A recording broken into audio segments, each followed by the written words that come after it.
What's up, guys? We're going to talk about Vibrams, or Vibrams, you might pronounce it like that. Let's get right to it. I have 4 pairs now. 4 pairs. Holy shit. Anyways, what is a Vibram or a Vibram shoe? Basically, it's got these things right here. It's a minimalist shoe, meaning that it really has a very, very thin sole. That's the whole point of it, so that you come in contact with the ground in kind of a more natural way, a harder contact with the ground. Obviously, a smaller heel to everything, a smaller sole, and it also has the feature of individual pockets for each toe, as you can see. So that's basically what the shoe is all about. If you want to learn everything about it, go to the website. I'll just talk about my experience here in this video.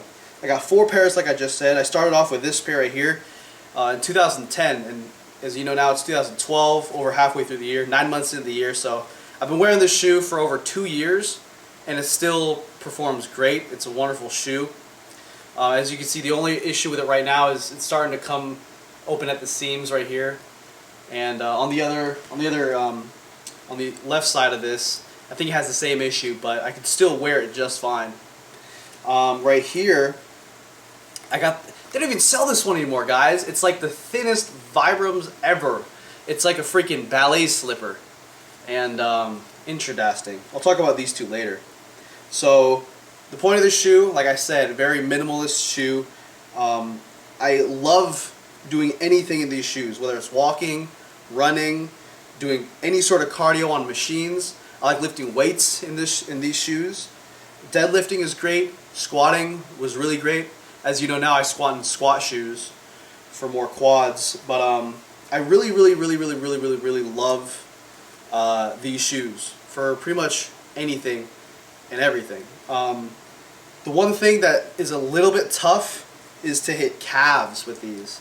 It takes a while to get used to it, especially when you're doing a calf machine that isn't round and soft like that. If it's a harsh corner like this, it may be really kind of painful under the actual bottom of your foot, and you might not enjoy it at all. So sometimes I'll just use my regular shoes for doing calves, and I might do the rest of my workout wearing this.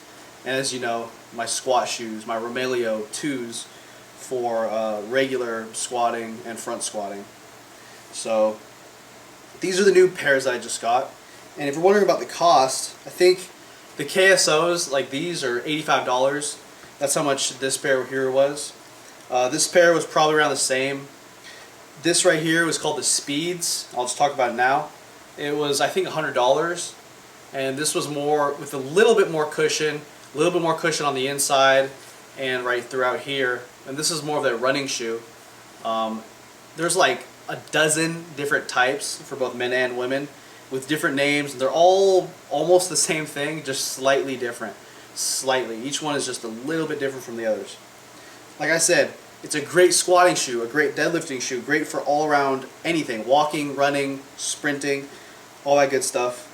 And to be honest, I think these shoes are well worth the price. A lot of people you're going to be like, oh, okay, I'll find a different minimalist shoe, blah, blah, blah. And to be honest, it's cool. If you don't like this shoe, you can get another minimalist shoe. I'm sure you can find other pairs that are much cheaper than these. You could probably find them for $40, $50, $60, whereas these are usually $75 and up.